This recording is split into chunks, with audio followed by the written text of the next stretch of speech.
Faster than a speeding bullet, and unlike any other aircraft ever built, it raced the sun and won. Flying at speeds of 2,000 miles an hour, in the top 1% of the Earth's atmosphere, it holds every major speed and altitude record for a jet. You did all of this effortlessly, and that was the feeling you had, that you had control of so much power.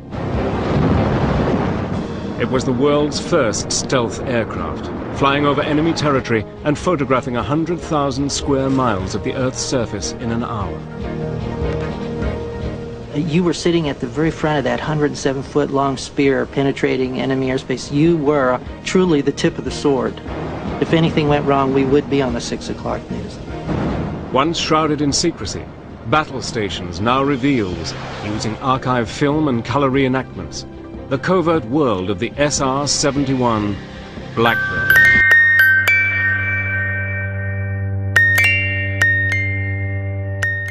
In order to create an aircraft capable of operating at the speeds and altitudes that Kelly envisaged, his Skunk Works team would have to overcome a series of huge technological problems.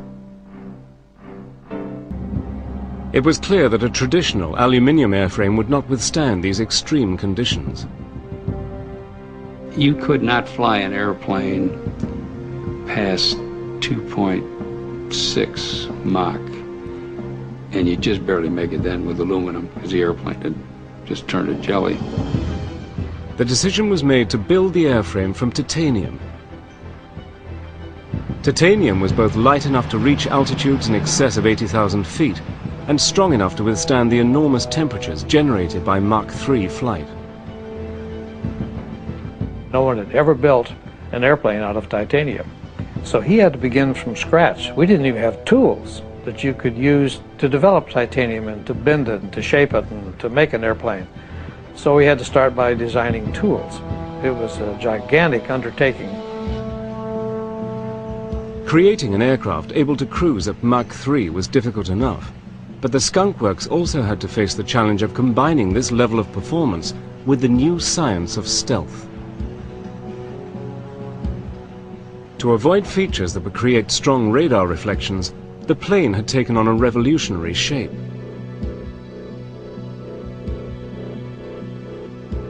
The wings were blended into the body, and the long surfaces on the forward fuselage, known as chines, were designed to deflect incoming radar waves. As with the inward-angled twin fins, the pointed engine cones, and the nearly flat lower fuselage. Also, a special radar-absorbent plastic, or composite, was developed to be incorporated into all the leading edges. When you look at an SR-71, 20% of what you see is composite. You know, it's just unbelievable at that time. And it was developed in our shops. An SR-71 was 100 times smaller radar return than an F-14, which is only half as big and was developed 10 years later. So that was a really, truly first airplane specifically designed with stealth in mind. The development of the SR-71 was being carried out under conditions of utmost secrecy.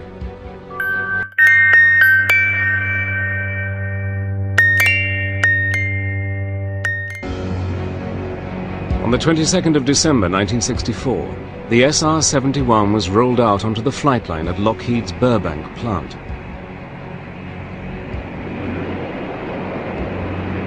Coated in black, radar-absorbent ferrite paint, the Blackbird, as it became known, was an extraordinarily futuristic-looking machine. Lockheed test pilot Robert Gilliland would be the first in the cockpit. When we got going, as a matter of fact, for the actual first flight, it had 383 open items. These are things that are supposed to be working that aren't working. So it was a bare bones type of operation for the first flight. And you might say these kind of things could be dangerous, but there are plenty of other people that would like to have been in my position, I assure you of that. The exhilaration when we made the first engine run and they had those afterburners going in there and that thing is straining against those cables, and I just felt, boy, this is really going to be something.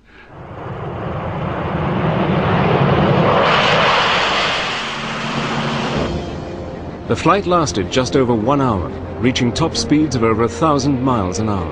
A phenomenal accomplishment for a first flight of any aircraft.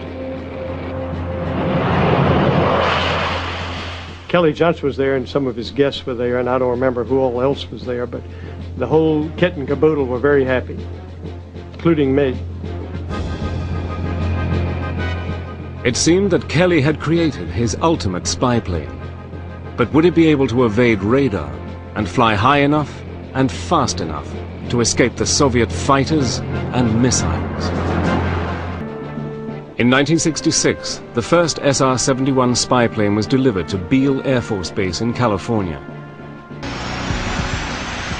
A shot of triethyl borane gas ignites the fuel, and the J-58 engines are started.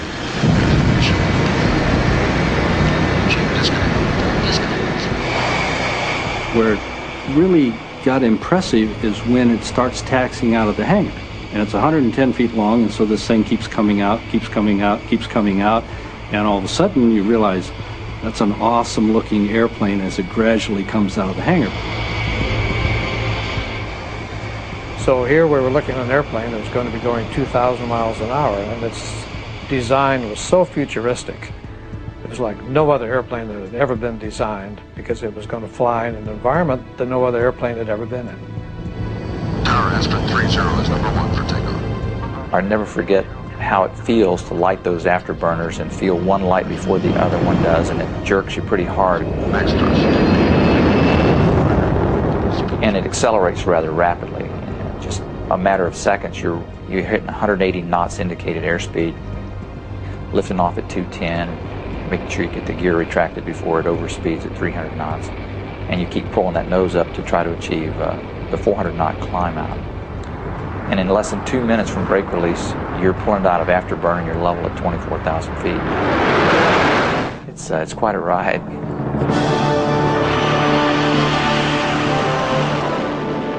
I remember the first time I took the aircraft up to speed and to altitude, I went through Mach 1, and then I approached Mach 2, and it went through Mach 2 without the slightest indication of any problems, and I marveled at that.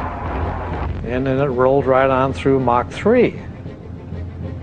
Of course, none of us had ever been that fast before, but you did all of this effortlessly. And that was the feeling you had, that you had control of so much power on this aircraft that it was almost limitless.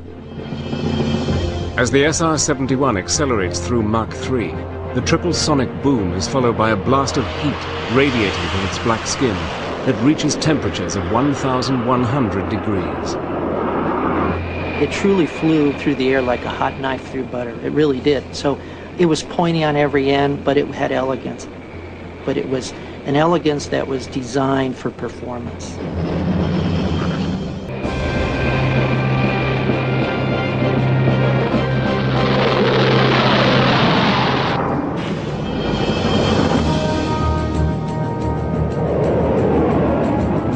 On March the 21st, 1968, the first SR-71 operational sortie was flown out of Kadena Air Force Base, Okinawa, Japan.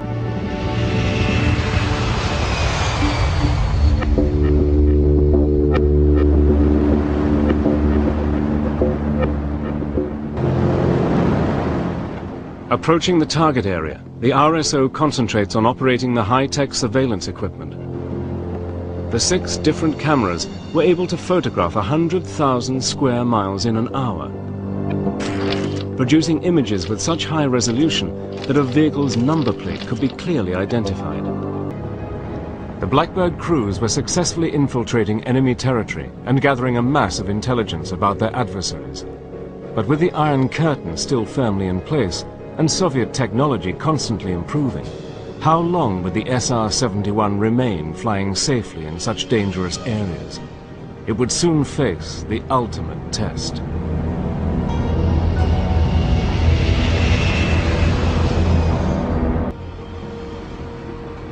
It was time to bring in the Blackbird. The SR-71 would fly directly from Griffiss Air Force Base, New York, to the Middle East. The flight would be over 11 hours long, with 6 refuelings. On the 12th of October, under codename Giant Reach, the mission began. By 10 o'clock in the morning, the SR-71 had reached its second refueling point over Portugal. Because of the highly classified nature of this mission, no one other than the tanker crew knew they were coming. On the way into that particular refueling, the tanker crews said the Portuguese control kept calling out an airplane in relation to the tanker.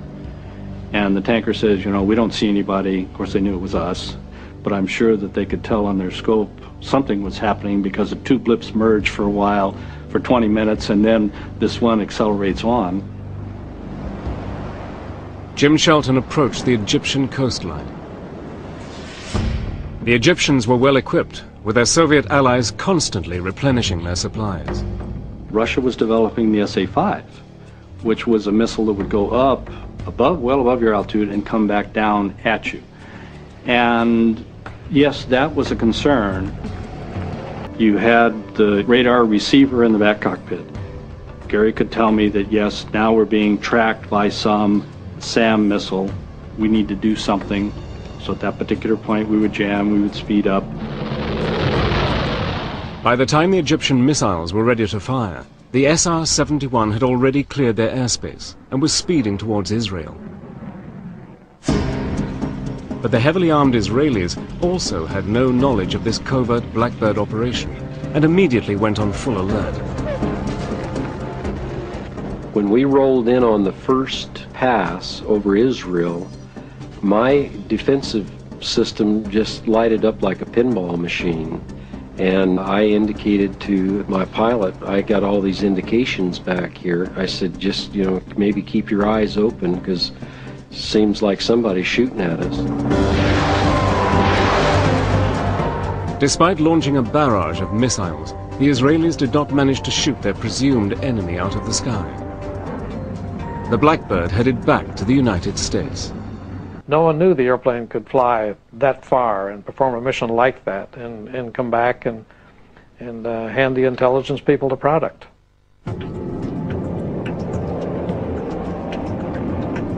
The Blackbird was also a record breaker. On September the 13th, 1974, Kelly Johnson's SR-71 flew across 7 time zones from London to Los Angeles in a race with the sun, taking just 3 hours, 47 minutes, and 39 seconds. In the same year, the Blackbird had flown a record-breaking flight from New York to London.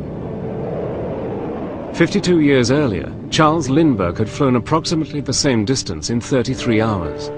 The SR-71 made the flight in 1 hour, 55 minutes, and 42 seconds. But the SR-71 would soon be needed in a more serious capacity. Another Soviet-backed Middle Eastern enemy was on the warpath and was determined to humiliate the United States. There would be no better way than to shoot the SR-71 out of the sky.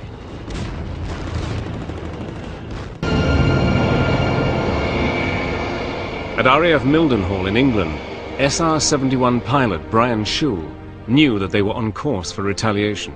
Now we knew that something was going on because all of a sudden the Mildenhall base had an extra security arm of guards around it.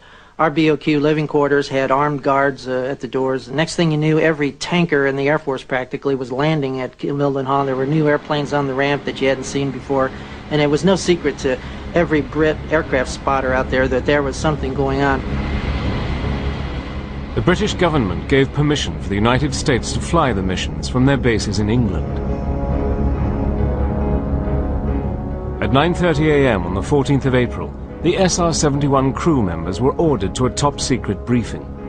They were informed that the 48th Tactical Fighter Wing at Lakenheath would be striking selected Libyan targets within hours.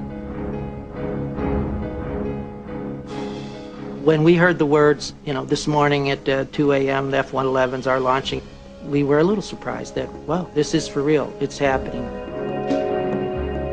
The SR-71's job would be to record the results of the airstrikes against Tripoli and Benghazi.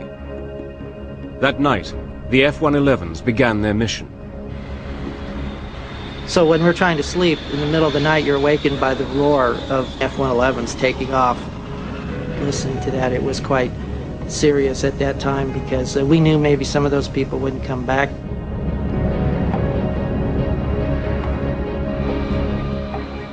By the time the SR-71 crews arrived to prepare for their mission, the F-111s were already bombing Libya.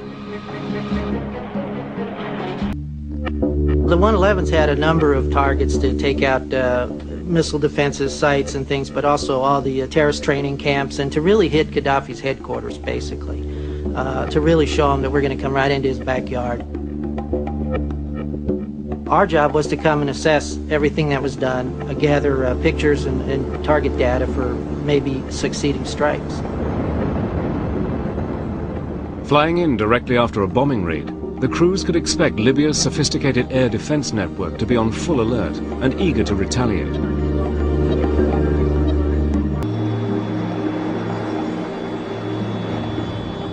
After refueling and now traveling at supersonic speeds, they neared the Gulf of Sidra and the Libyan target area.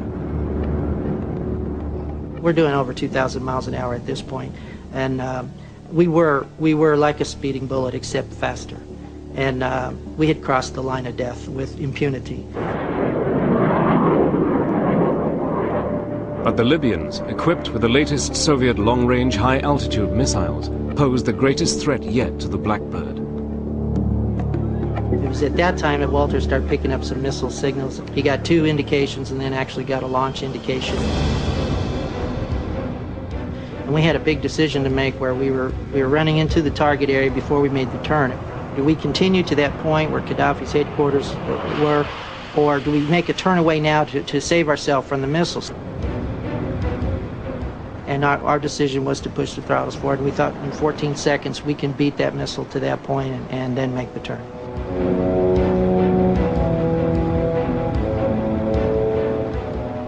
Made the turn, went feet wet, got to the coast, and I will tell you, that was probably the fastest I've ever seen the SR-71 fly.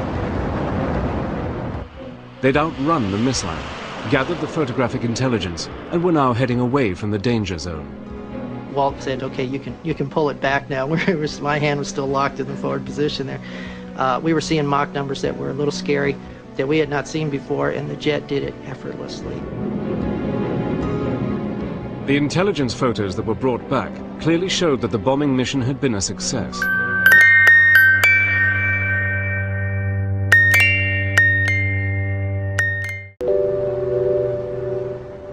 But despite the success of the SR-71s over Libya, its days were numbered.